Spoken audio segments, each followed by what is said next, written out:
Hello, hello, hello. Welcome back to Tifosi Time, episode 12.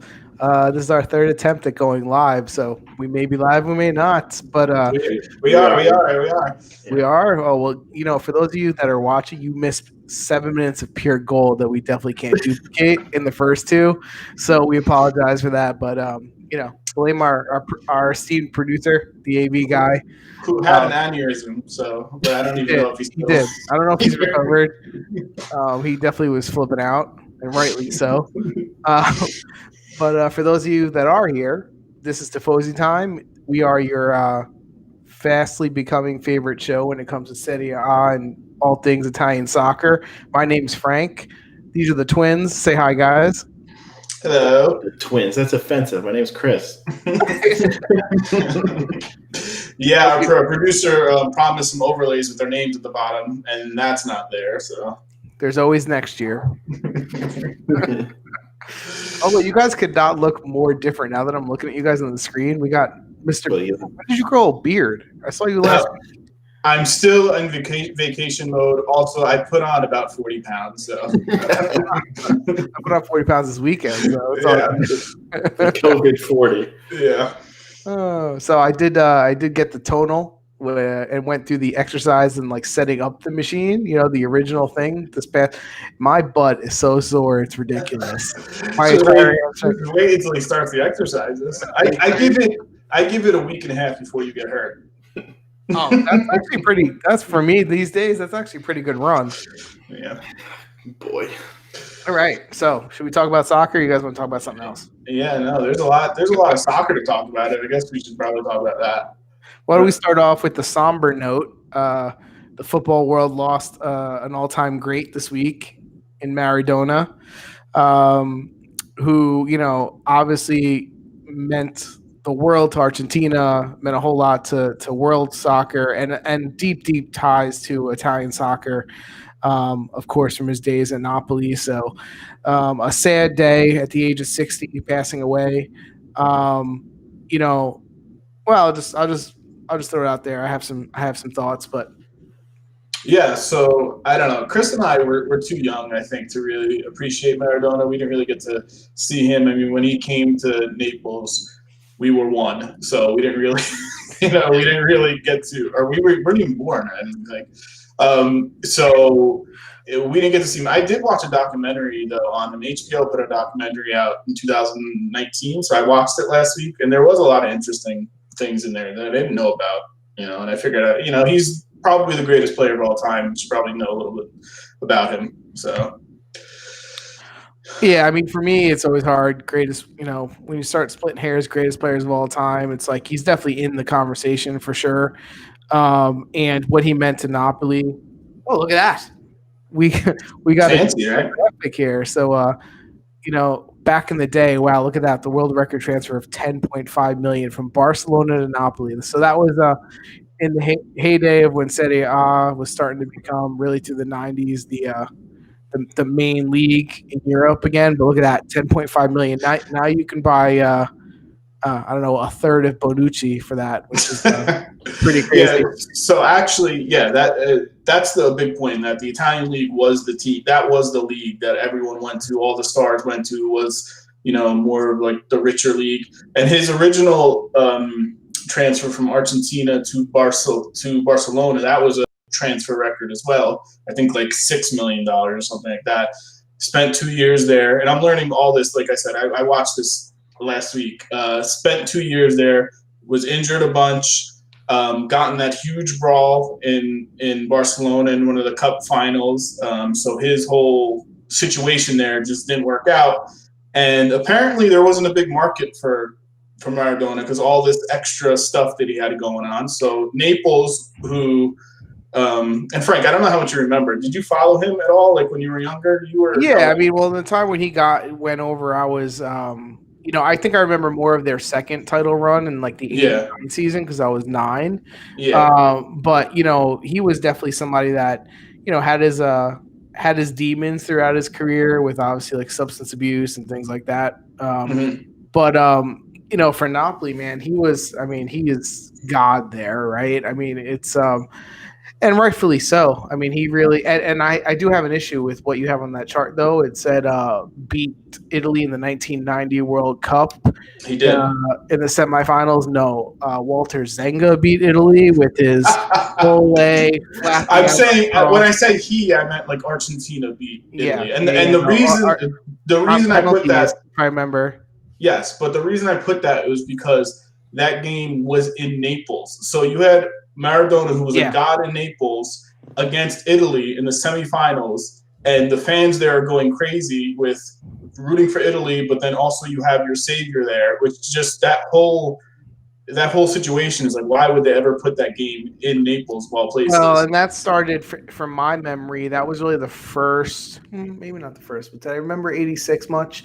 I didn't remember 86 much. So for 90 World Cup in Italy was the one that I remember for that started the run of basically Italy. Anytime it went to penalty shots being eliminated in a World Cup, that's how they basically eliminated. And again, they should have never got to penalty shots because Zenga comes out like an idiot, misses the cross, which allows Argentina to score with not a whole lot of time left, if I remember. So Italy's favorites in that World Cup too, like heavy favorites. Of course, home. I mean, they were home, and they had the best team too. So it was, I don't know, but a couple things that I took from that documentary. First of all, they introduce him. Napoli introduced him. They have no money, first of all, and at that time, the north and south of Italy were very segregated. It was very I want to say almost racist towards the south. Southern Italians were not looked at as the same as Northern Italians. So you had that whole thing, Napoli trying to make a name for themselves. Napoli, who had no money, so that people were questioning how did they even get this money to sign this guy. And then they introduce him to a full stadium. They fill up the stadium, 85,000 people there to watch him just juggle a ball and, be introduced, which is unheard of. They never do that. They start off slow. In the beginning, when he first got there, that Napoli was always seen as, they're fighting for relegation. He gets there and they improve immediately. And then he wins within the first 3 years, their first championship ever. And, the rest is history. The captain wins 2 championships, wins the UEFA Cup, wins the World Cup, wins the Golden Ball. The one goal, they talk about the hand of God, but that wasn't even the best. That was his first goal in the game. The second goal was when he dribbled 6 people. From half field. From half field, which is probably the greatest goal ever scored. Against England, who Argentina and England at that time were not friends. So, that had extra pressure towards it. It was just, he had a crazy career. And the one thing they said in the documentary was, there was 2 people. There was Diego and then there was Maradona. Like, the people who knew Diego loved him, and then there was Maradona, who was the crazy guy. So was this documentary worth watching or what?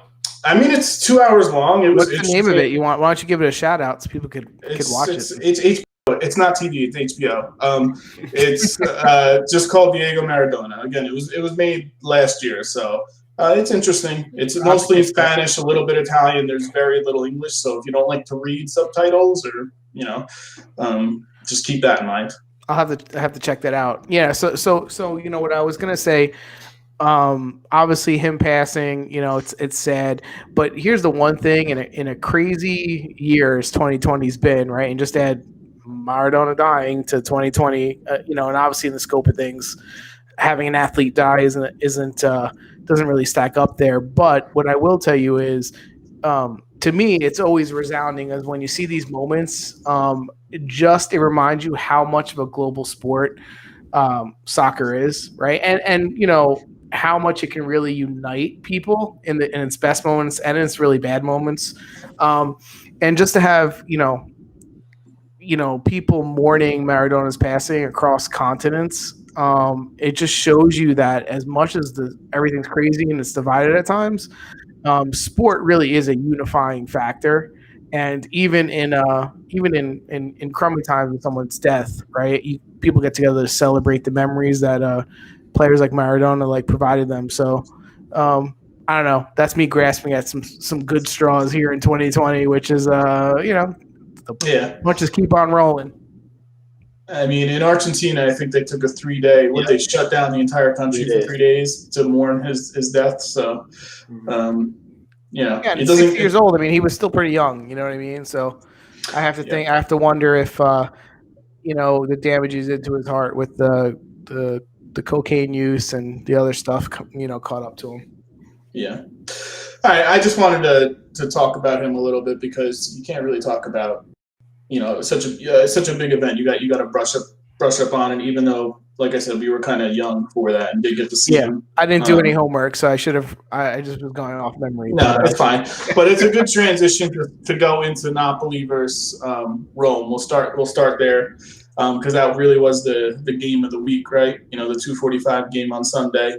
After all that praise that I gave Rome last week, Napoli destroys them 4-0. It was but I mean, the circumstances happened. Yes, right? I mean, it was. Did you expect Napoli to lose this game? I mean, could you imagine if the fans were at the field? How crazy! Oh my god, dude, it would have been insane. But Napoli, they had those jerseys too. Those were nice jerseys. Yeah, those are cool. The mix with Argentina, the stripes. But go ahead, Frank. What were you saying? What were you going to say? No, I was going to say it definitely is better for the whole story of them actually winning on this day. But I mean, it's not a given, right? Sometimes the emotion. I guess in a time with no fans, though, too, having a little extra as an emotion definitely, is one extra thing you can pull from a team aspect. Mm-hmm. I was surprised by this. I didn't think it was going to be that handed. I was too, but I don't know, man. Morante, that's the Roma's goalie, right? Position, I don't know. I feel like he could have saved a couple of those. Like the free kick, it was a nice shot, but I feel like he should have been over more. I'm trying to remember there was one that I remember him thinking he could have saved. Yeah, it was Insigne. It went over the wall and it curled near post. And I think he was going the other way and he couldn't get over in time. But their goalie's been a question mark for a few seasons now. I mean, since they lost Allison, they haven't had a good goalie or a consistent goalie. So you get Lopez one game, you get Morante another game. It's not really their strong suit. I was surprised at how bad they play. They get Dzeko back, Pellegrini back, and they were all terrible. Like they couldn't even get the ball the first half, especially. They couldn't get the ball to half field. Spinazzola was non-existent. Didn't make one forward run, which you see him do all the time. You're my boy, Blue. What happened to you? Yeah, Mkhitaryan, Pedro, and Dzeko, they didn't touch the ball. They couldn't get the ball past half field and even start a play up or just get into the flow of the game. It was really bad game by them.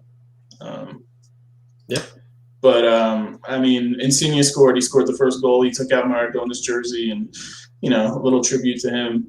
It was a nice win for Napoli because I don't know if you guys saw in the after last week's game, they were saying that there was kind of a little rift between Gattuso and the players, possibly. No, I didn't even hear that. Yeah, them possibly not listening to his instructions, and he was getting really upset about it. Well, at least he gives instructions. Do you hear the stuff about? We'll get to Pirlo, but did you hear that stuff? No, I actually didn't. But we'll get to that. I need to quit my job and spend more time watching soccer. But they responded well to it. And this is again without Osimhen. They played a lot better. Without Bakayoko, they played a better game. So is this the beginning of the what I said last week? 5 or 10 games, no one's gonna even say Mkhitaryan's name. Is this the beginning of the decline? Not that. No, I don't think so. I think he's still a good player and he'll do well for them. But yeah, I don't know. You guys have anything else to add? I have nothing to add. Honestly, I didn't really get to. No, they got their butt handed to them, and I feel like Rome's goalie could have played a little better, but Napoli deserved to win. I will say this is just another example where I think the season is just going to be up for grabs if someone sacks up and takes it. Like if someone can just get their stuff. When I say someone, a team. If a team can get their stuff in order enough to string together 15 good results, they're going to run. I mean, I guess you could say that happened any year, but here this is just going to be you win 2, I'll lose 2. That's all the season's going to be, I feel like. So I think it's gonna be close. It's gonna be tight. It's gonna be. That's what I'm saying. It's gonna be close, which I guess is good for drama down to the end. But I hope whoever wins it, I hope they win it based on merit and not on just who's left standing out of a scrum. Yeah. We'll see. I mean, we're a third of the season in already, right? Is it a third of the season in already? I don't know. What is the 38 games? They played 9? I can't do math. Oh my God. A quarter? A quarter of the season? Yeah. Whatever. All right, let's go to the next one. I guess let's go. You want to go to Juventus game? Sure. Juventus Benevento 1-1. Letizia pulls her knife out of her hat and gets one back. Total inside joke. No one else will understand. In Italy, pull the knife out of the hat, pulls one back. Wait. The audience, not that anyone's listening, doesn't know how funny that. Yeah, joke we're praising talking to ourselves, but that joke would be way funnier, guys, if we had any idea what the hell we were talking about. Yeah, but our producer's giggling, so that's all I care about. We're not going to fill you in either, because that's how we do it here. All right, I'll let you guys start with this one. Okay, so first I'll start off Benevento. Finest hair of any manager in Serie A, Pipo, or what? Do we agree? It is pretty nice. The I mean, highlights of gray. He's got the gray, mane. It's like kind of got locks going on. And that's big considering he played against Pirlo, and Pirlo's got a nice, nice hair himself. Do we know he doesn't dye it? No, we don't. All right. No, but in fairness, guys, I don't know what to say about this. I mean, first of all, it's every week I'm saying, gosh, like we're so dependent on Ronaldo, like it's crazy. And it's like every week they prove that they just are more and more dependent on Ronaldo. It's like, Morata, I think, was playing good until he was an idiot and got a red card, but he's been informed at the beginning of the season. But we don't create enough chances. 16 I think shots. 16 shots, but how many were really high quality shots? Against the worst defense in the league, by the way. Yeah, it's like I think in the final third, we're lacking a little bit of movement, and I think it's a little bit slow when we do have movement, and we're not always opening up the passing lanes, or when we do open up passing lanes because the movement's decent, I think the final pass isn't the quality it needs to be, personally, but this wasn't a game that we dominated for 90 minutes the way we expected or anything like that. I mean, this was, I don't know. I think I'm not ready to push the panic button yet because it's kind of what I expected. I mean, Dan just said, we're 25% of the way in, so we're 10 games in. It's still very early on, but God, could you prove that you're not so dependent on one guy? I mean, give me a break. Yeah. Yeah. I don't know, man. The goal was beautiful. Chiesa, awesome pass. Ramsey making a diagonal run to open up the middle, and Morata just had a beautiful finish. You can't ask for more. That's what you want them to play like that, right? Like that was perfect. Other than they had possession, the final third, they're just not like Dybala. I thought was awful. He's pressing too much, Dybala. So if Pirlo wants to show me something, grab Dybala on the side and you got to work. So Dybala, what you got to do is someone's got to work on him, his confidence. He's got to work on putting his mind at ease. Someone's got to tell him, look, you're Dybala. You're the number 10, right? You've had 10 crummy games. It doesn't matter. It doesn't take it away. You just need to relax and you need to put your will on the game, because until he relaxes, he's just pressing so much. Like every free kick he takes, every pass, every shot he takes, it's like he wants to score 3 goals with 1 shot, and he's just messing up.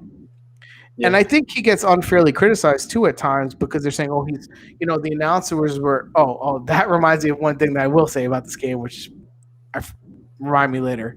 But the announcers were giving Dybala a hard time for dropping back too far. And we know that Dybala does that at times, especially when Juventus, is not really, doesn't have possession, is not up the field as much. He'll come back and try to be that linking play. I don't think that's necessarily a bad thing, right? He's trying to come back and try to get the ball, right, rather than waiting up there next to Morata saying, "Who passed me the ball? It's not my fault." I just think when that happens, when he comes further back, I think there needs to be movement off of him.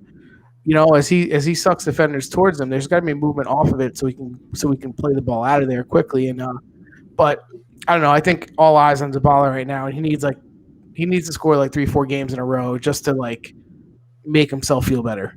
So if he does that, the team is totally different. Yeah. He starts playing well. They're fine. There's no issue, I don't think. And even Kovalevsky, right? Like he started really well. It's like that's the thing. Like right now you have that whole thing of he's trying to play a little bit of Keys, a little bit of Kovalevsky, a little bit of Dybala, and the only person who's really been in form playing every day is Morata and Ronaldo, and the rest of the guys just they're a half a click off, I think. So here's the thing, and Frank, you kind of said that like there's no movement up front. It seems like they forgot that you're allowed to move when you don't have the ball. Like if you notice, like they'll go from one wing, pass it to the middle, pass it to the other guy in the middle, and then go to the other wing, and everyone just stands in their spots. Like like we were trained when we were younger. You're 5 years old. You pass the ball, you move after that. They don't do that. They just stand in one spot and wait for the ball and like, oh, it's my turn to get it. Okay, I'm going to do something with it. Like nobody moves. You saw the one time that they actually moved. Dybala passes it to Morata, moves to the left. Morata passes it back. Dybala passes it to Ramsey, moves to the left, passes it back. Open shot. Yes, he missed it wide, but you saw the movement right there. That was like the one time that anyone moved, and it was so easy. Like. They have to move. Scored, right? Even the goal they scored was quick, crisp movement and passes, right? And that's the thing. So I think obviously the talent is there with the 5, 6, 7 forwards that can rotate in and out of there. The matter is stringing, the play together, getting them to understand where one person's moving, without having to think about it and play kind of at memory a little bit and play a little bit faster. And they're not doing that. They don't have that. That intention between the 3 forwards to say, okay, we're going to intertwine and we're going to be dangerous. I don't feel like they at all play the ball interconnecting on the ground the way they should and create movement. I don't know. Yeah, I mean, you see their 64% possession. I could care less about that number. Like that is a boring number to me. Like you're not doing anything with the ball. When I see Parm, like if you saw Parm last year, like they never had the ball. But when they did, they counterattacked. And what does it do when you're counterattacking? It forces everyone to move forward, take lanes up. Like, I'd rather watch that style of play where they're moving and that they're going to go to spots than just standing at the top of the 18 and just passing the ball around and not doing anything. That's a totally different type of game, right? When you're counterattacking, you have all the space to run into. So that's what I'm saying. I'd rather watch that than this crap. Like this is not fun to watch. Juventus. Like Juventus is never going to play like that, and that's why you see sometimes guys come from little teams and they go on Juventus and they're like they can't be as effective because they're playing with 9, 10 guys behind the ball and there's less space and all that. So that's when I think the ball has to be played so quick that, and the movement off the ball that you can kind of open up those spaces. And we're just not doing that right now. Yeah. Well, I think the midfield, there's an issue in the midfield, right? Like how many times do you see Arthur? Yeah, we have possession, right? But like, I don't know, the 2-yard pass to the right. Great. Well, the announcer even called him out, like, and not making vertical passes. Like he doesn't attack. He never goes forward. Just yeah. So let's talk about the announcer doing his best Chris Rock impersonation. Okay, it had me laughing. The hardest I've laughed since I think Big Attacker. I know what you're Chris Rock's first. I mean, literally at one point, I have to hear from the announcer that he thinks the issue is Bonucci's not there to facilitate the play with long passes forward. I mean, I literally looked around and I was like, am I on candid camera? What am I being punked right now? That's where I disagree though. Like he was more saying it as like a motivation, get him on the field and like tell people what to do and direct them. No, you want that to put phone in net or Chiellini. But partly he was saying that, but then he was saying, "Hey, we need him to get those long balls. Like, get out of here. The guy sucks." Yeah.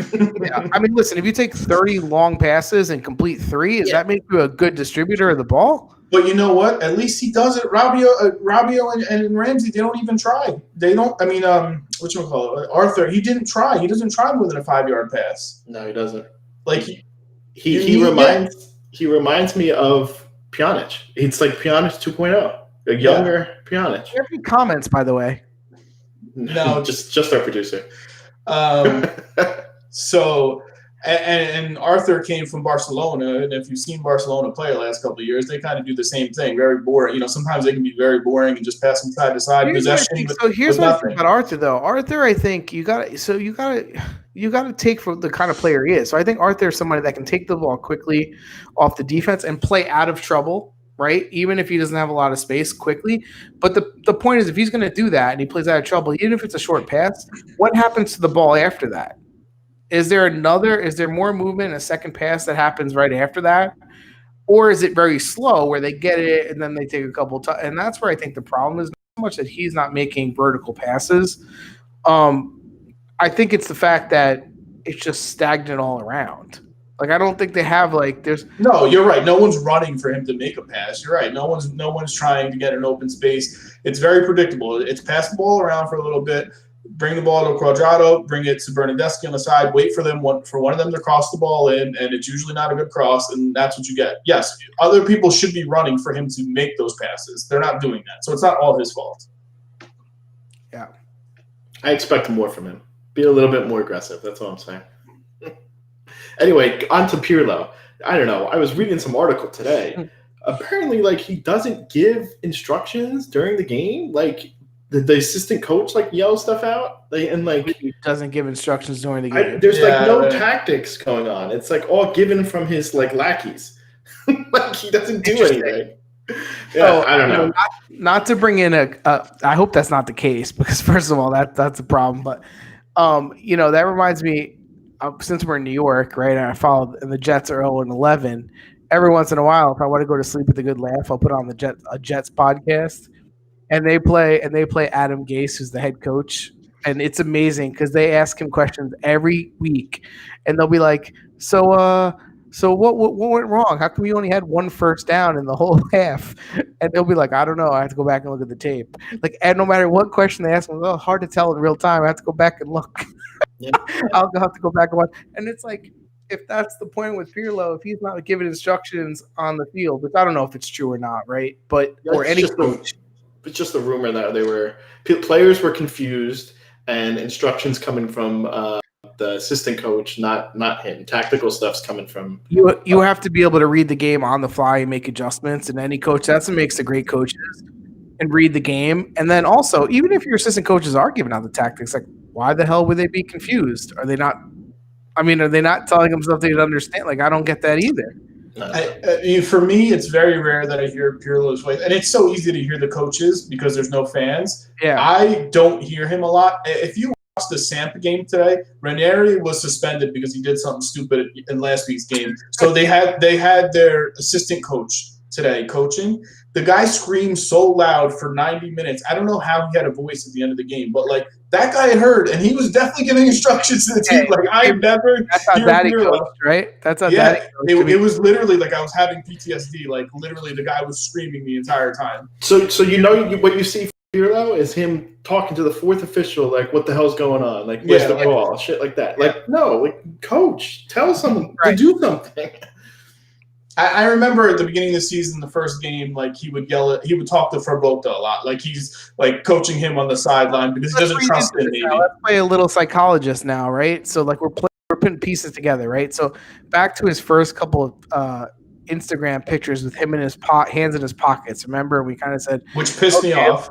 Is he going to be able to really disseminate his vision on the field, right? And now he's still kind of quiet. And even if he's pulling people aside, and it's people from both the team reading that in, it's does he kind of not believe in his own ability to coach some of these players at this point? Because it's easy to call from Botu, who's 18, or what is he, 20 years old, and you're Pirlo, and he's going to listen to you oh, what do you have now for me, Pirlo? Sure, you're putting me on the field, absolutely.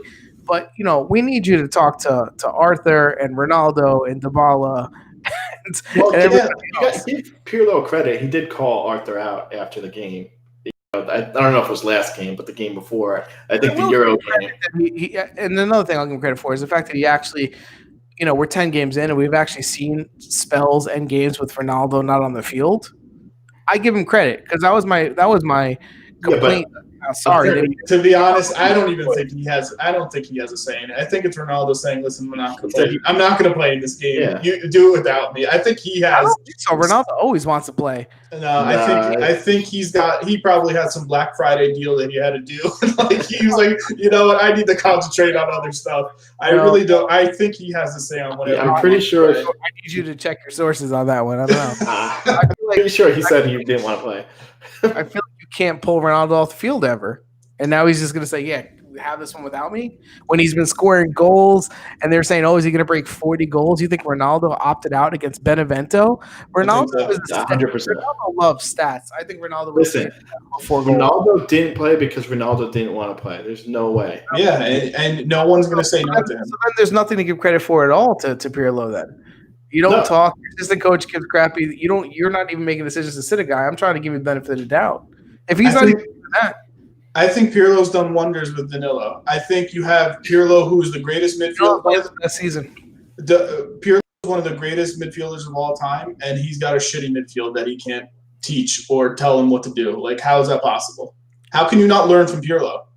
It's different. First of all, what made Pirlo with the whole greatest midfielder thing of all, the greatest. I didn't say one of the greatest Italian midfielders of all time. So Pirlo started off as a number 10, right? So he had supreme talent and technique, became a regista. So he was good on the ball and great passing. He had that skill set. But, does that mean he reads the game amazingly well? Does that mean he was he even like a coach on the field? I don't remember them really saying he was a coach on the field. It seemed like he was a coach on the field because the ball always had to pass through him, right? Like so that's what gets me. I don't know. That's kind of weird because, like, that's the way he played, right? Like, get the ball to him and he spreads it out, right? Mm-hmm. Juventus doesn't play like that. No. And is that him trying to play more of what he thinks is a more, like, modern type of football, right? But even still, like, he sees in the film room, you're watching the game with the players and you're seeing the midfielders get the ball. And why isn't he saying, hey, why don't you try this? Why don't you try that? This is another option you had. Did you not see that? You know what I mean? Like, then what the hell is he doing? I don't know. I don't have a lot of faith in him, I guess is what I'm saying. I think it's somebody who they gave an under 23 team coach, and then he was put in a position, and I don't think he was ready for it. Well, yeah, I mean, this goes back to what we said before the season started, right? Like, people were like, there's another unnamed show that we will not name that was like, there was people saying, oh, he's going to be perfect. He's going to be great because he's such a great player. And it's like, he was a great player. What? What show is this? What are you talking about? I'm not going to name it. No free promos here. I think just because you're a great player does not make you – we know this, right? It doesn't make you a great coach. But the point is also, even the assistants and stuff, like when he picked his assistants, he brought back like Tudor. He brought back players. Like, and at one point, I think we made the joke like, "What? Do they just want to beat them in a scrimmage?" Like, Tudor's been a coach though. At least he's got way more experience than Pirlo. He has, but who's the tactician there? If it's not Pirlo, reading the game and going, "This is how we need to improve," who's it going to be? I mean, who's on his staff right now? I don't see the adjustment. Verona is there? Who? Verona, whatever. Roberto. Do you remember the midfielder? He used to beat the crap out of players. Yeah, exactly. He just picked players that it's like, okay, I don't care who it is, player, 50-year-old coach, but at this point, I kind of think they're kind of stuck. Like, I don't see any in the last 5 games. Have we seen any noted improvement in any segment? Yeah, I think that last week's game, not the Champions League game, I think the week before that they played pretty well. Didn't they? Yeah, you can't play one on, one off, one medium. Well, listen, I'll take that right now because they're barely doing that. You want to move on to the next game? Yeah, let's move on. I don't even know what other games we have. The cards. You want to go Inter? Inter had a fun one. Oh, man. No spoilers for you guys' player of the week because I want to kind of lay that one out later. But Inter 3-0 win over Sassuolo. Sassuolo second place. They were on a fantastic run. Inter coming off a awful Champions League game versus Real Madrid, where Vidal got a red card in the first half. It was just 2 yellows, and they got pretty dominated by Real Madrid. They were getting dominated before they were down a man. But coming off that, questions of firing the coach, all that kind of stuff. If you check anything online about Inter, it was really fun to watch. Read. There's a meme. Weren't you also trolling the Reddit Inter group too? Frank, there is a meme. There's a meme that is hysterical. What is that? It's Allegri. It's a picture of him, like a creepy ass smile, right? Oh, and on the top. Yeah. And then on the top it says, "And I'm bringing DeCilio with me." I was dead. It was the best. Yeah, we showed that, and he was laughing pretty hard. And I'm bringing DeCilio with me. Hey, he's no worse than Darmian, who Conte died to get. So yeah. So anyway, if you saw anything online, like everybody was killing Conte, and they want him gone and all that. So seeing them respond like this, I mean, they got the 3-0 victory. I was not impressed with the 3-0 victory. No. I was very disappointed in this way that the game played out. I when I was watching this and it was 2-0, I felt like this was one of those games that you could push stop, rewind to the beginning, and start over again, and it would be a whole different. Because the first 10 minutes, everything that like Sassuolo touched turned into a dumpster fire.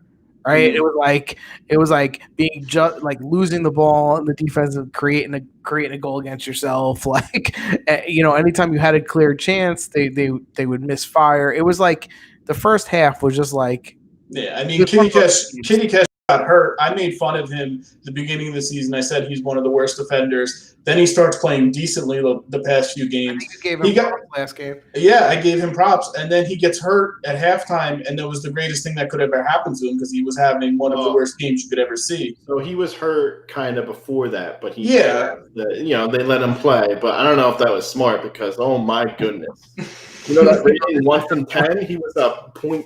That was ridiculous. This was one of those games, man, that like no matter what Sassuolo did, we just ended up negative. It was just from the littlest thing to the own goals, like it was just like, and so Inter, yeah, you took your 3-0 win. I think if that game gets played again, I would like to think it's a different result. I mean, were you impressed with them? Were you impressed with Inter though? Like they didn't do anything to make me say, "Oh wow, this is a really great team." That's what I mean. Like no, they got serious problems. Like Hakimi can't touch the field. When he plays, he's awful. Like he's not a defender. You're trying to make him this all-out defender. Can you let the guy do what he does well? Like have him go up the wing and play offensively. Like that's what he should be. Just outside. That's what Conte did with Juventus. I know he's just so stubborn. He called it 3, right? 3-5-2, but really it was a 5 defenders because he would put 2 defenders on the sides and it would just become 5 defenders. Like that's what he does. I'm so happy I'm not an Inter fan, man. It's like, oh my god, they're very hard to root for. I know this is coming from 3 Juventus fans, but like, just I don't know. They win and they don't win well. Like that doesn't impress me at all. Like that doesn't give me confidence in their Champions League game coming up this week. Like they're gonna lose. They're not good. Well, like I said, I'm not impressed with them at all. But the only thing is, I say, just like the league is pretty much a cluster at the top. This is one of those teams that they could scuttle the way they're doing, and if they stay like in the running because no other team takes advantage, this is a team that could wake up on the final week and go, "Oh, we won." So here's the thing: like they're playing awful, and they're in second place. That's what I'm saying. Like that's what I'm saying. It's crazy to me that there's so much negativity, and they're in second place. The fan base, it's the organization that clings to those supposed championships they took away from Juventus, right? They want to count that as part of their championships when they lost them on the field handedly to some of the best Juventus teams of all time, right? And they'll go back and they want to count that as championships. That's a loser fan base. So if you limp into the first place, Conte is going to celebrate like he just won the World Cup. It doesn't even matter. And then he's going to complain that he was lucky to do it because he had no resources, and they better help him next year because I still don't think he's finishing the season. I don't think he's finishing the season because I think they're not going to make it out of the group stage. And I don't think he gets fired though if he doesn't make it out of the group. I don't know if he gets fired though. Who are they going to bring in if they fire him? And here's the thing. He makes $12 million in a time where no one's making any money. Like, to fire a coach making that much money and then hiring another coach, like, it's not going to happen. They're not going to fire him. Their owners have a lot of money, but I agree with you there. Like, who are they going to bring in? Yeah. Like, I don't think it's going to happen right now. I think you'll see at the end of the season make a strong, And honestly, don't bail him out. Let him play to the end. Be like, these are the guys you wanted. Yeah, that's the frustrating part. He got every single player he wanted, and they're playing like crap. I still don't know why he wants those players. Why? What is wrong with this guy?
There's just question marks.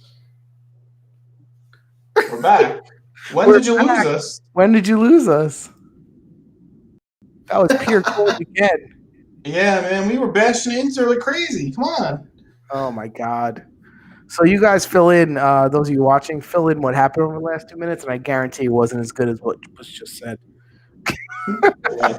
Oh boy. We basically made fun of Inter for a solid 10 minutes. That's what you missed. It was straight up. It was Conte bashing for 2 minutes straight, at least. Oh, watch your mouth.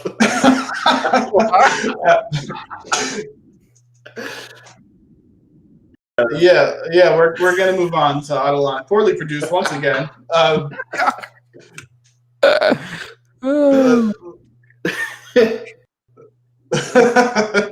Producer needs a who's gonna put out a want ad for a new producer?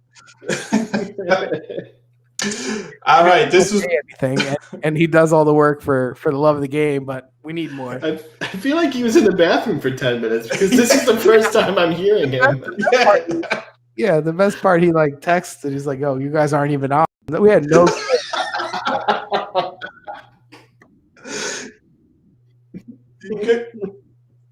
Good thing no one's watching. This is my upset pick. We were 1 for 9 in our collective picks last week. I picked Verona to win, and they won. They beat Atalanta. Did you guys watch this game? I picked a tie, and I'm not totally shocked that Verona won because I think, when I was thinking about the game, I didn't have the guts to pick the Verona win more because I just wanted Atalanta to get back on track. But Verona's playing they know what they're about, right? When you think about team identity, Verona knows what they're about. They're a well-organized team that defends well and can attack and take their chances right now. As long as they do that, they're going to win they're going to win, take their fair share of points. Yeah, I mean, I think Juric is so good.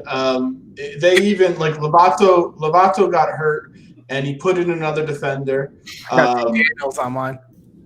What did you say? I got 2 Dans on my screen. I have no idea what they did.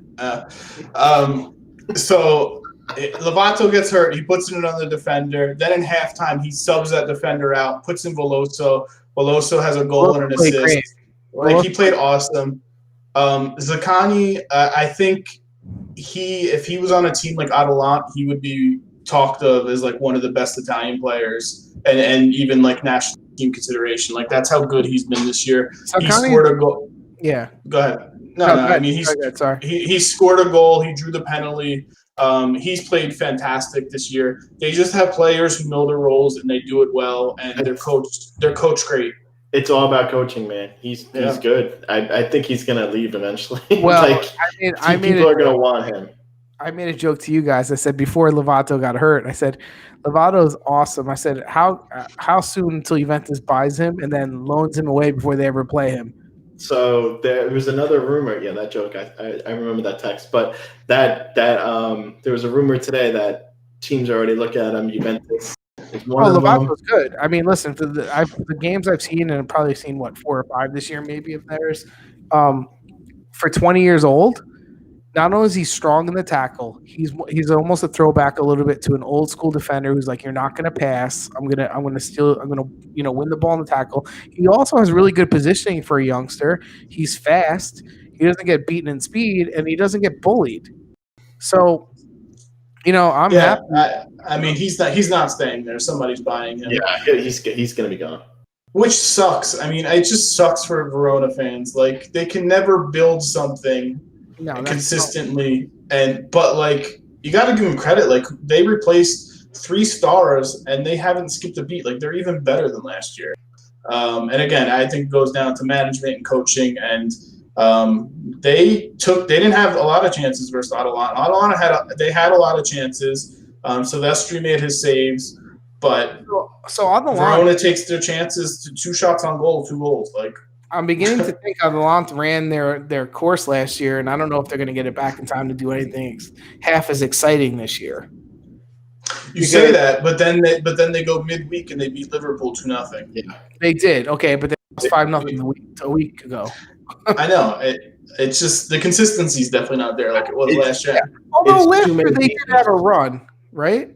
Last year they did have a run that they kind of like, or was it the year before, where they were kind of like at the beginning and then they really took off? Gasparini have done that before. So if you see at the bottom there, I've been put last year because I wanted to see compare them to last year. 6-2-1 in the first 9 games last year. So that's 20 points compared to, what do they have? 12 or 14 right now? Like, they're not starting as well as they did last year. But you do have to remember last year in the Champions League, they went 0-3 the first 3 games. Yeah, exactly. So I'm not too nervous about them right now because I think they have the players to pull it together. They have a good coach. They're going to end up where they were last year, give or take 2 spots. But I was hoping for like the next jump, I guess. But give or take 2 spots is huge. That's Champions League. Well, that's what I'm saying. I think they're going to be. I was hoping that they were going to take that and grow from where they were. Right now, they're going to be, depending on how they do the rest of the year. I mean, they're not going to. So it's very tough to finish 1 or 2. Though. It's very tough to finish 1 or 2. I still think they're going to be fine. It's a long season. We'll see what happens. Listen, for me, it's going to be if Gasparini can get this next subset of guys that he brought in, right? The guys that he's clearly trying to count on, the Lammers and those type of people. Like, right now, he hasn't gotten out of them what he got out of the group last year, right? And clearly, when they don't have Gosens playing, the team drops down 15%. Like, instantly. Yeah, I mean, they have no Pasalic, no Romero. Gosens didn't play. Like, he was out. Marinchuk was out. Yeah, I mean, he's definitely. They have injuries. He's not playing every single game. He knows he has to spread it out, and you're seeing they're not as good when they do that. Golini got hurt again, so who knows how long he's going to be hurt. Also, just talking in terms of general form, like there was a spell last year, no matter who got a shot from outside the box when it came to the line, it was like an upper 90 rocket, right? It was hitting the net. Now it's like they have really good. I mean, Ilicic and people miss like legit chances in the box. They missed the net, right? So, like, these are the little things about being in form. When things are going right, it makes the team really hard to beat. When you're off, even just a tiny bit physically or your form, like, you don't take every single chance you get and score 3 goals and win 3-2, So Yeah, no, I mean, I agree with that. But it's hopefully they can start pulling some league wins and not fall behind too much. Yeah. Well, I don't know. We'll see. Let's go. Dom, put up the screen with all the other results. Let's go to just run them down real quick. You guys didn't tell me, by the way. Bad job by all of you. I've been spelling Sassuolo wrong for every week. I finally spelled it correctly. I didn't know it was UO. I'm no editor. Wait, what'd you have? I spell it OU all the time. It's just Sassuolo, yeah. You decided. All right, first 3 games we talked about. Lots Udinese. Did I get that score correct? Did they lose 3-1? They did, right? Yeah, they did. Yeah. DePaul played well. I mean, I watched that game, but DePaul played well again. Last week, he's one of the best players on a bad team. Lots after, again, they played well in the Champions League. They won midweek, and then they go and do this. A lot like Atalanta, not consistent. Shorter. Yeah, my chair was sinking. So Udinese, a big win for them.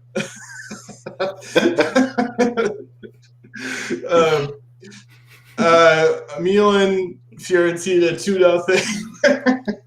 2-0. They go on and continue their winning streak. No Zlatan.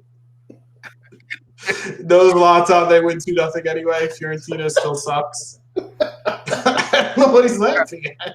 Because you just see him shrinking. I was on an elevator. I couldn't. Sorry. Our episode. 2-0. Bologna beats Crotone. No shocker there. Crotone's got 2 points. Wait, hold up, really quickly. Fiorentina sucks. Just a heads up. I don't like them. I do not like them. Being good this year. No, I know. I do say that every week. I know it's the first game, right? First game of new coach and all, but like, dude, I don't know. They should be so much better than they are. It's frustrating. Yeah. You know what Bill Parcells used to say? You are what your record is. You're just junk. And they're bad. They only have like 8 points. Bologna beat Crotone. Nothing special about that game. My team, my dark horse, I mean, not my dark horse, but one of the teams I've really enjoyed watching, Spezia, 2-2 draw. Another solid point for them. Torino, Samp, that game was today. 2-2 draw. Nothing really. I didn't see that game, but apparently Quags had a really nice goal. Did you see any of that? Yeah, it was a nice goal. It was awesome. Yeah. He'll be 50 and he'll be scoring goals a year. Parm beat Genoa 2-1. Genoa still close to the bottom of the table, not playing well. Pellegrini's making a big difference there. No, he did not play good today. I watched it. Scamacca also didn't play. I mean, he played okay today, but he did score 2 goals midweek in the Italian Cup. He had 9 goals in his last 9 games in all competitions before today. So Sassuolo's president or whatever is already telling people to back off. Like he's coming back. He already told Genoa, like, leave him alone. He's coming back, no doubt. Yeah, because I've seen rumors that Milan wants him as the replacement to Zlatan. Be the eventual replacement for him. So he's a promising player. He really is good. He's got the body. He's got just like a natural instinct around the net. He's good, but couldn't do anything today. Don, pull up the standings. We'll just quickly go over that. We did have some jumps and some movement. Inter, like I said, not playing well. Second place. Sassuolo gets their first loss. Juventus continues to, in my opinion, suck, and they're still in the Champions League. Napoli gained 3 points. Rome dropped 3 spots. Verona is right outside there. Watch out, boys.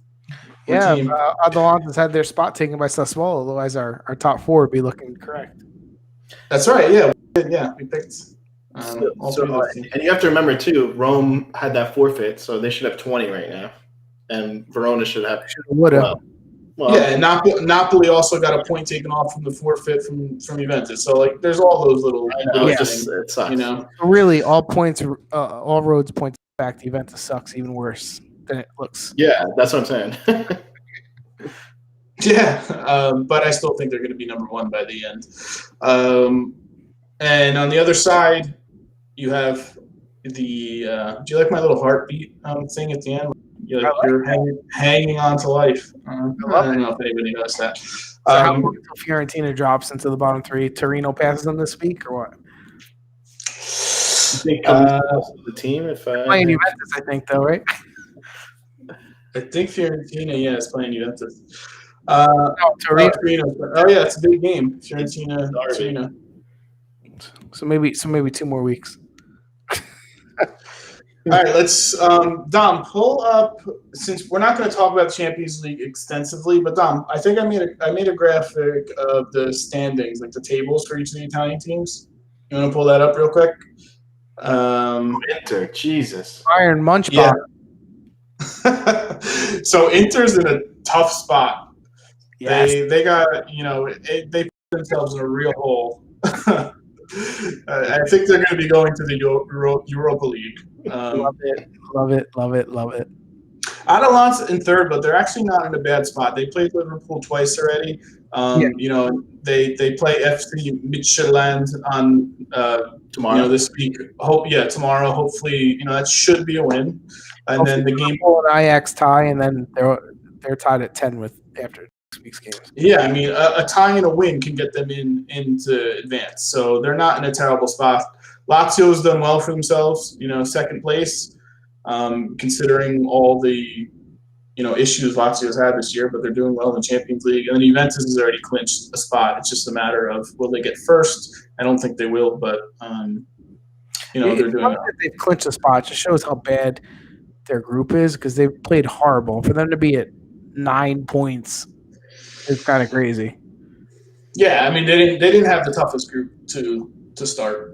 So it was expected that they would get through that.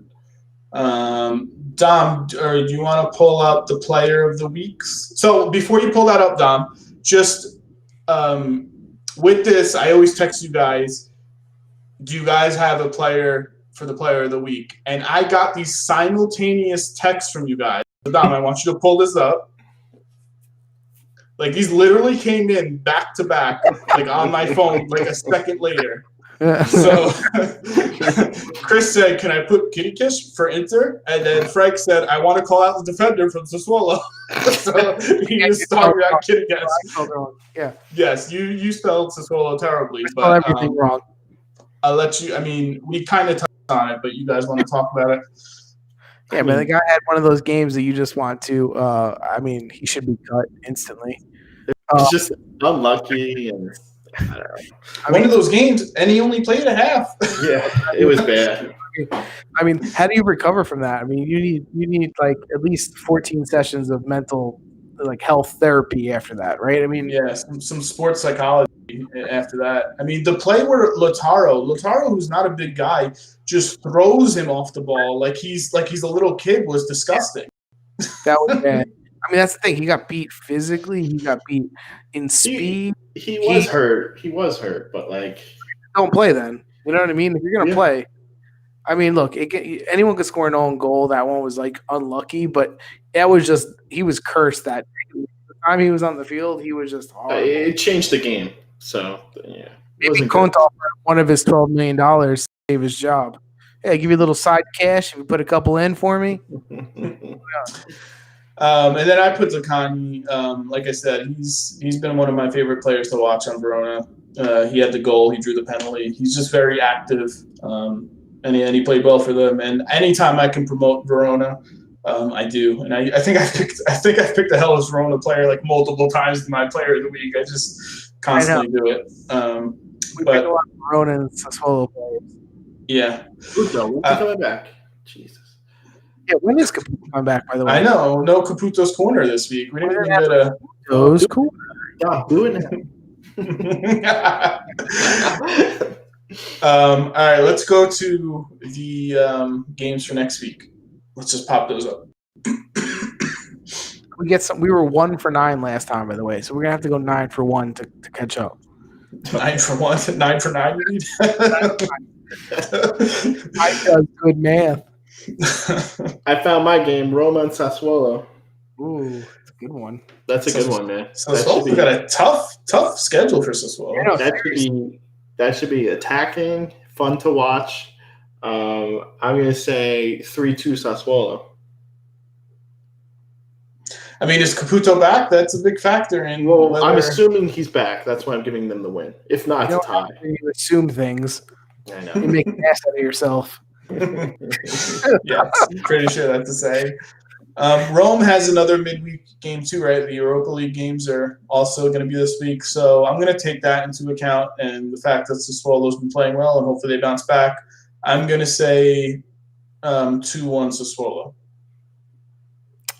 Yeah, so I'm trying to debate off of that last horrible performance I just saw against Inter versus balancing out Rome's game, which was another horrible performance.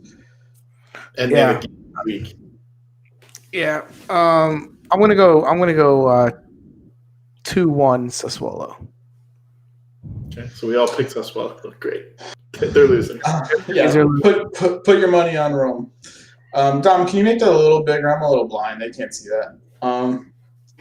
But they're actually looking at these games. There's not a lot of good games this week. I don't see anything that really jumps off the page. So I'm going to go Juventus Torino because that's the derby. Mm-hmm. And I'm going to say Juventus win. And I'm going to say 4-1 win. Oof. Torino's defense is awful. Yeah, I kind of agree with that. I'm going to say 3-0 Juventus. I'm going to say 2-1 Juventus. Okay. And again, Dybala should be playing in that game because Morata's suspended. So Ronaldo, Dybala, top. Dybala's getting his chances. You can't say he's not getting them. He's just not playing well. Go ahead, Frank. You pick one. I'm going to go Sampdoria Milan. I would have won it because Bologna's good, but that's fine. Bologna. They're good, man. I'm gonna pick them. AC Milan. Okay, no, that's fine. So who do you got? I think Ranieri steals the point here, 2-2. Okay, I'm gonna say 2-1 Milan. Zlatan, they're saying that he's not going to be out as long as they say he's doing well, but he's going to be out for this one. But yeah, he's not playing, right? I'm going to say 1-0 Milan. All right. Dom, do we have any more slides? Did I forget anything? Oh, yeah. Throw that up just so people see. Again, all Eastern times. These are Champions League games this week. We got 2 games Tuesday, 2 games Wednesday. I think I usually watch Atalanta when Inter and Atalanta play, but that Inter game is huge. I might have to put that one on. Yeah, it's a big game. Yeah, it doesn't really mean the Atalanta game. Win. What'd you say? Mönchengladbach is going to win. Yeah, they probably are, but that's partly why I want to watch it too. I kind of I like to see Inter in their misery. So what sucks? Wednesday I kind of want to see Lotz and Dortmund, but I'm gonna end up watching Juventus, so that kind of sucks. What channels are they on? It's all CBS access, all access. So I don't even think I have that. I have it. I'll give you my password. Tell anyone. Or the Spanish channel plays a lot of the games too, or one of the games usually picks. Bring back ESPN, where they had 9 channels and I can watch it all. All right. Anything else for tonight? No, I think we went way over. It was that was a shaky one. I'm gonna give us a D. It was a shit show all around. Let's be real. We recorded. Hopefully, it's streaming. I don't even know what producer boy's doing. He's sleeping. Leave him alone. I don't even think he hasn't even answered us in 20 minutes. He's moaning a lot by you. I don't know about you guys. We should give the producer a mic next time. I would very much enjoy that. And we call it the voice behind the voice behind the curtain. All right. So we'll catch you guys next week. 9 o'clock. Same time. Maybe live, maybe not. Who knows if it'll work. All right, take it easy. I'll see you guys later.